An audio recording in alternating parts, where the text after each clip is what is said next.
We are seeing a increase in listing inventory, which means that creates more buying options for today's buyers as we really settle into an environment that we're going to have for a while.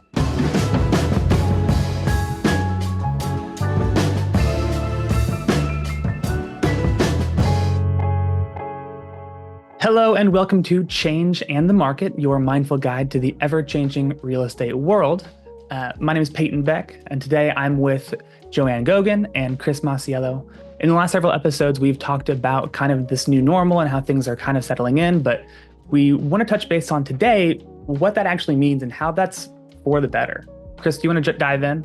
Yeah, that's great. Yeah, good to be with both of you. Yeah, we've talked about this a lot in recent really months, right? But we're kind of in the full-fledged acknowledgement of the normalization of the market, and it has its benefits. Joanne, what if you had to give a bulleted list of what those were? What would we tell clients or agents as to why right now is actually a pretty solid time for the market? Actually, Peyton, there are a few. I mean, we're starting to see a little more inventory on the market, which is to be expected.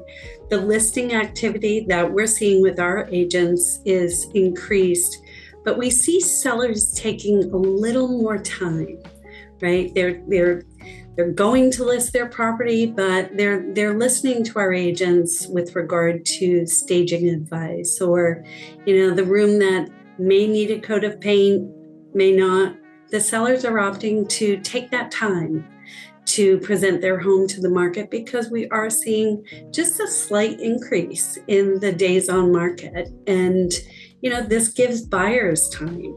This gives buyers time to make decisions. And, one of the things that we focus on within the company is the fact that we do give our agents time, and through, our company and various tools and platforms we utilize.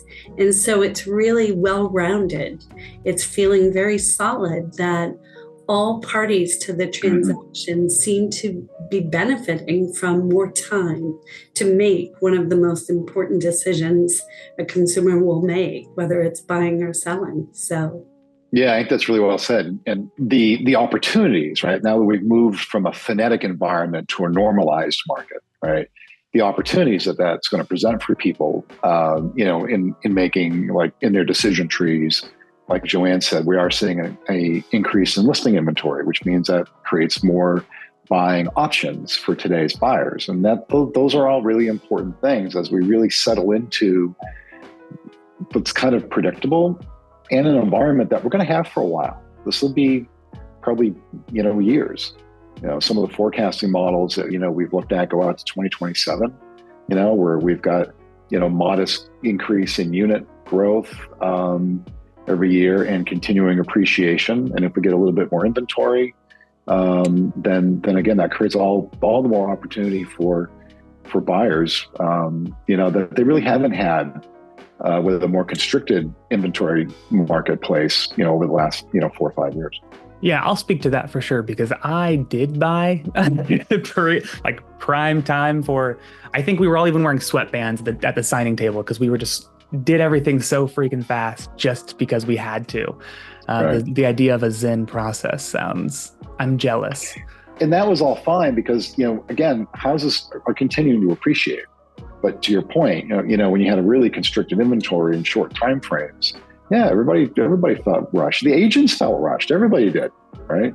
But now that we're settled into, I think, like, before we, started to, film today, we were just talking about it, about just the normalization. It feels good. So that is going to do it for us today on this episode of Change in the Market. Next week is a holiday weekend, so we hope everybody has an awesome 4th of July and a long weekend. And we'll catch you back on the 12th of July. Until then, we'll catch you guys next time in Change in the Market. Thanks, Peyton. Thanks, Joe.